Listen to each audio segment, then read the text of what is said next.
Happy New Year from EVSwap. I got to give a big shout out for all the great sponsors and people we met this year. Got to shout out Gamma VD. Check out gammavd.com for all sorts of cool stuff, from sweet roof racks for your off-roader, brackets, mounting things. You can have antenna mounts, dashboard mounts, cup holders, solar stuff, fridges, anything you could want for your Overlander. gammavd.com. Resolve EV, they're the controller for both my Land Cruiser here and the Nissan Frontier. Big shout out to Isaac from Resolve EV. Thanks again for making an awesome product, and I hope to see some improvements in the future. It's really cool to meet everybody else. Check out EV Tuners, the Next Great Car Era podcast. Check out the interview and the videos that he's done about my EV Land Cruiser.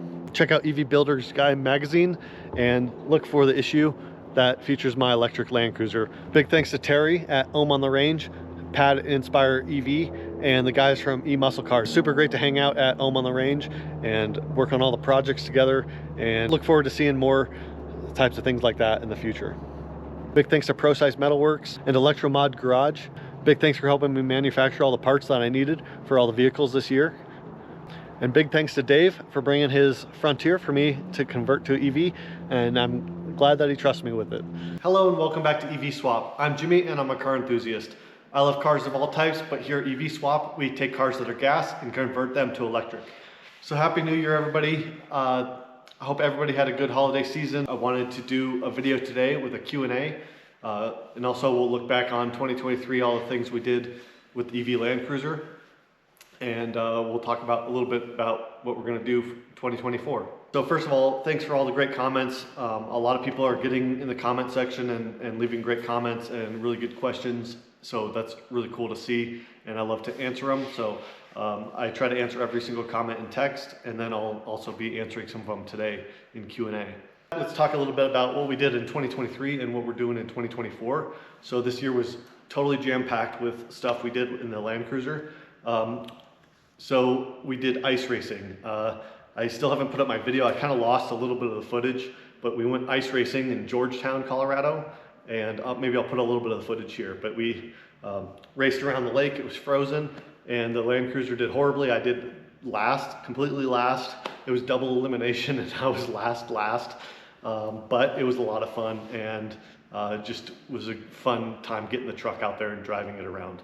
Then we went to the Sand Hollow. We went to the Off-Road Record Games and drove around on the dunes, and that was just an absolute blast.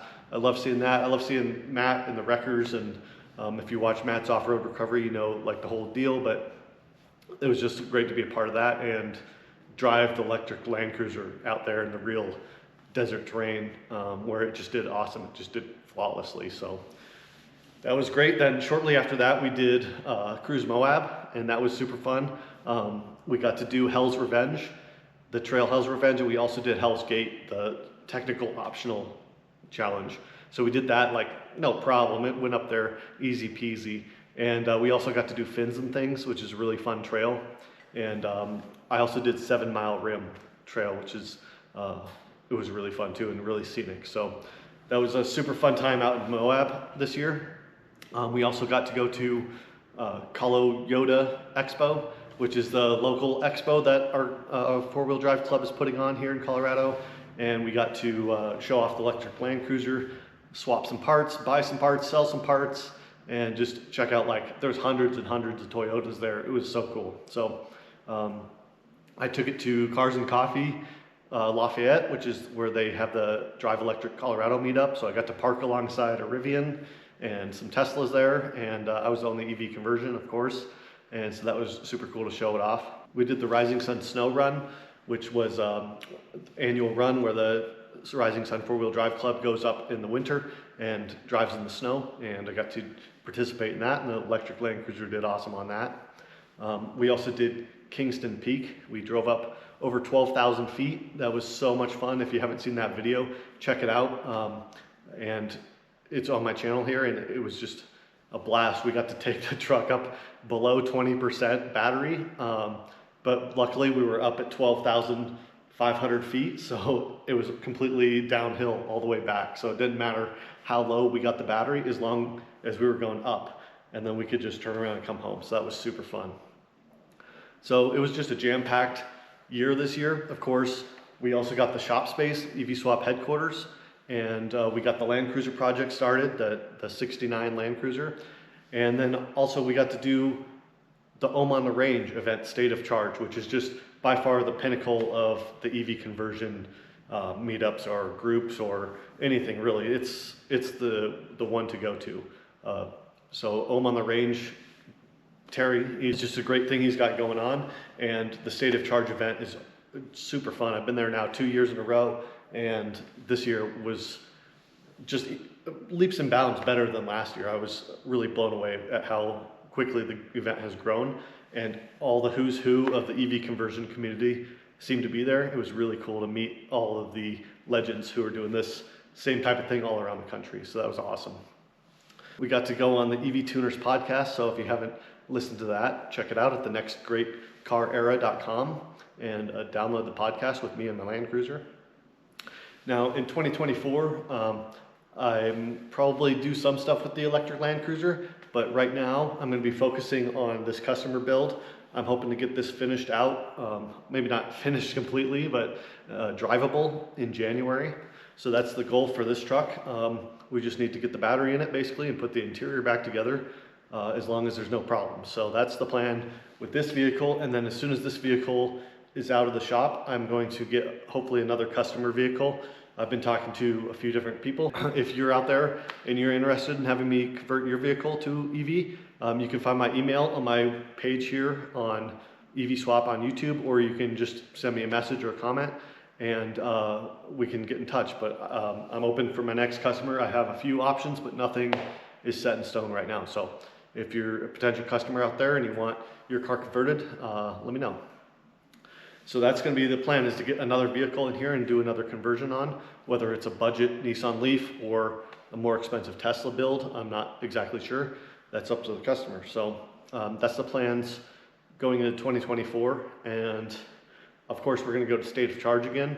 I really wanted to get my 69 Land Cruiser ready for State of Charge, but I have hardly been working on it at all because of the customer builds. I'm not sure if it'll be possible, but I do have things in motion. The body is getting rust repair, the motor is in now. I'm looking into battery options, so possibly we could get the Land Cruiser at least in a running condition for that event. So looking forward to all that stuff and possibly more. I know I want to go to Holly High Voltage. That event looks so cool, but it's always far away in California, I believe, and I don't really have a vehicle that's good for like drag strips and autocross and stuff like that. But it'd be cool to go as a fan and check that out. So anyway, so those are some of my ideas for 2024. Let's get into some of the comments and see what type of questions you guys are asking. So Kevin Hill says, this is exactly what I want. A small practical pickup truck for daily commutes and weekend chores. I wish more companies made a basic EV truck. Yeah, I mean, I agree completely with that. This truck, I think, is just going to be so much fun to drive and extremely practical. As you say, like, it'll be extremely cheap to operate. It can go good range. You can put stuff in the back of it and carry a load, and it's small and easy to drive around town. So all the reasons that people love these trucks when they used to be really popular is the same reason that you're going to love an EV version of one of these trucks. So yeah, I think the mini truck is a perfect platform for EV conversion. Locavore Space says, keep up the good work. You're my inspiration to convert my WD-21. I think that's the Pathfinder. It's similar to this truck, but some differences, but I think that would work. You could use the Brat Industries transmission adapter as long as you've got the 5-speed transmission and you're off. You could do it similar to this. You just need to figure out where to put the battery. That's going to be the hardest part. Brian Atkins says, Jimmy, it looks like you removed both the ICE and transmission first at the same time, then bolted the electric motor into it out of the truck, then installed the motor and transmission back into the truck as a unit. Is this because it is easier to line up the holes and make the motor and transmission outside the vehicle? Yeah, partly that's part of it. Actually, that's how I did it the first time, is how you described it. And I wanted to put the whole thing in there just because it's easier. You can get all the bolts tight around there and get everything as it should be and then throw it in the truck. as long as you've got the space to do it. Luckily it fit in here, no problem. But then I started making up motor mounts, and I got the whole thing mounted in there. And you can see in one of my previous videos, I show a split second of me installing the coupler, and I had to actually remove the motor from the transmission, and I left the transmission in the truck, and I put the coupler on and then put the motor back in. So it was totally easy. Like the electric motor, I weighed it, I think it's only 125-ish pounds. I put the video here, but yeah, so super easy. Gomez Electro says, greetings Jimmy, this video has very good information. Thank you for your time. If I use a model engine 2022 Leaf is good with the Resolve EV controller VCU. So yes and no. So check out resolveev.com and it will tell you the years that the vehicle it's compatible with. So it's fully compatible from 2013 to 2017. That means it'll run everything plus CHAdeMO. Now from 2018 until 2022, the Resolve EV will run everything except CHAdeMO. So if you want CHAdeMO high-speed charging, you have to use a PDM from a 2017 or older Leaf. But otherwise, the motor, the inverter, everything will work with the Resolve EV, but you won't have CHAdeMO. And this is a 2019 here, and that's the reason we don't have CHAdeMO on this one. John ND169 says, sounds like a clutch or torque converter is necessary for serious off-roading. That allows the motor to get some RPM before being loaded. Yeah, that might be something that would be interesting to try. For practical reasons, I didn't do that. I just put the motor straight into the gearing. But I did make sure that I had plenty of reduction gears along the way, which is why I used the black box doubler and the OEM transfer case when I'm off-roading. So that's the key with EVs, I think, is the gearing. Really from a stop is when you have any issues. If you're already moving, even if it's very slowly and the motor's just very slowly spinning, you will have tons and tons of power and torque. But the problem is when the motor is stopped and it's stationary, and then you try to climb up a ledge or start from a stop up a really steep grade, then you're gonna have problems with what is called stall of the motor, or cogging. And that's, you can see that in some of the videos of the Rivian and the Cybertruck, and people have driven Model Ys off-road and stuff. And you can see when they're, as long as they're moving, they'll climb up anything. The tires have tons and tons of torque. The problem is when they come to a complete stop, it's applying the full torque from zero that makes it a problem. On flat terrain, it's no problem because the computer knows what to expect and it can ramp it up in a quick amount of time. But when you're off-roading, you have limited traction, you have your vehicles at different angles, so different tires have different amounts of traction. And that's where, as like an off-road driver, you just know what to anticipate and use the throttle accordingly. But when you're trying to teach a computer to do that, it's probably a lot harder. And also, you know, as soon as that motor comes to a stop, then it has trouble applying full torque again from zero. So that's why you'll see the tires spin and then they'll stop and they'll spin and then they'll stop. They can't just like slowly accelerate, maintain traction like I can with my Land Cruiser. But it would be cool to see a torque converter on one of those things, as you say, because those multiply torque. So as the motor starts that cogging effect, the torque converter would help it out, and also it would start from a stop because the motor would already be turning as the torque converter starts to work. So it's very interesting. I think there's going to be a whole industry of people who make interesting gearboxes like that for electric motors, like maybe a 2-speed transmission with a torque converter that you could bolt onto a Nissan Leaf motor or something like that would be extremely cool. I do not think it would be cheap. It'd be very expensive, but it'd be really cool to try out. All right, Juvelega hit 7871. Where can I buy an EV conversion kit? So hopefully soon I'll have an EV conversion kit available for my 1969 Land Cruiser, so FJ40 Land Cruiser. I hopefully have a kit for that. Other than that, there's only a few models and vehicles that have kits on the market.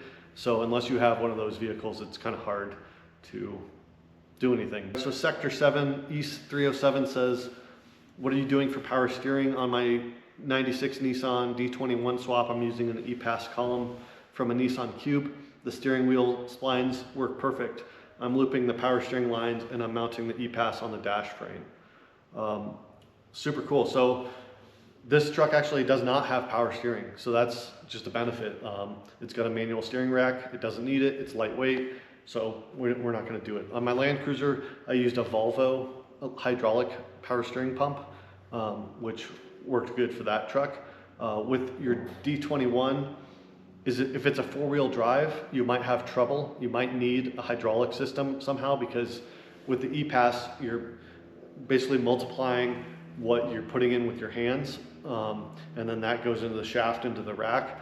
But with the four-wheel drive, you probably have a hydraulic steering box, and so that without the hydraulic power steering in there, it's extremely hard to move. Maybe that's what you're seeing. You're looping the PS lines. Maybe that will cause it not to be an issue. So that's just my only thing, is maybe you'll need a hydraulic one. Just keep it in mind if your EVS doesn't work. Hunter Miller says, keep up the hard work. The build is so good. Thanks, man. Yeah, this truck's gonna be super fun to drive. I think it's gonna be really lightweight and have a lot of power, and it's gonna have good like mid-weight weight balance, so it should have good traction. It's gonna be a lot of fun. Jack H. Mason says, this is really inspirational. Really happy for you how it turned out. Reconfiguring the battery pack and getting all the BMS wiring correct was kind of a nail biter, but your work certainly will serve as a great guide as others like me move forward with our conversions. On a smaller vehicle, I'll need to have 2 to 3 battery boxes, trunk, rear seat, and engine bay to fit 40 kilowatt hours or more and distribute the weight evenly. Yeah, so that's the biggest problem. That he was talking about my Land Cruiser high voltage battery build video.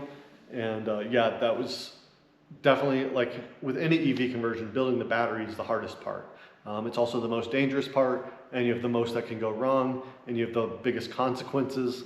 So everything comes down to that battery build, which is why I'm really taking my time with the battery on this truck. ET Motorsports says, hey man, awesome work. I'm curious about hooking the motor straight to the transfer case. The Leaf transmission has a pretty high ratio of 8-to-1, which you didn't work. How does that work? So on my Land Cruiser, I used a black box reduction unit. So the black box mounts on my transfer case, and it's an additional low range basically. So I've got my motor, and the motor runs into the black box, which is 2.7-to-1, and then that goes on into my stock transfer case. And when my transfer case is in high, then it just goes to the differentials at 4.1-to-1, and that equals about 11-to-1 gear ratio. So that's what I drive around town with. And so it's slightly lower than the Nissan Leaf. The Leaf is 8-to-1, so I have more reduction. So now I have 11-to-1. So around town, it's quite good.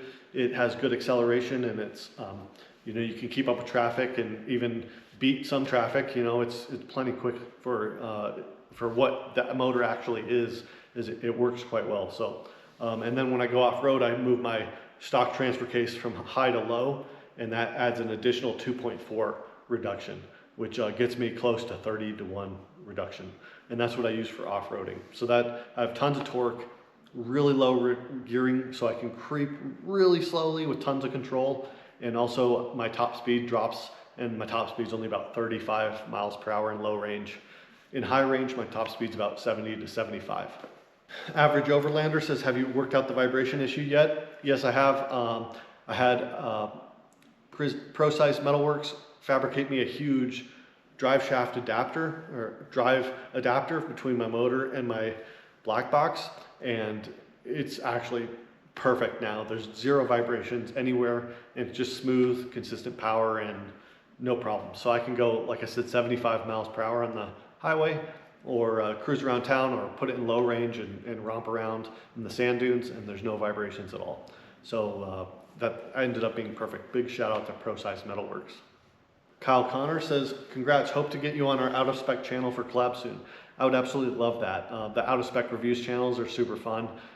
Super cool tests that you guys do. I loved the test last winter when it was extremely cold here in Colorado, and you just left the EVs out at a public charger, just parked overnight, and they froze up solid. Like, I don't know how cold it was, -10 or something, -15, and just let them cold soak, and then immediately plugged in the fast charger to see how they would react.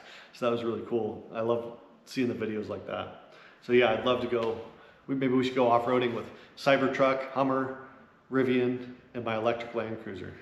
Brett Industries says, good to see my adapter plays pulling it all together.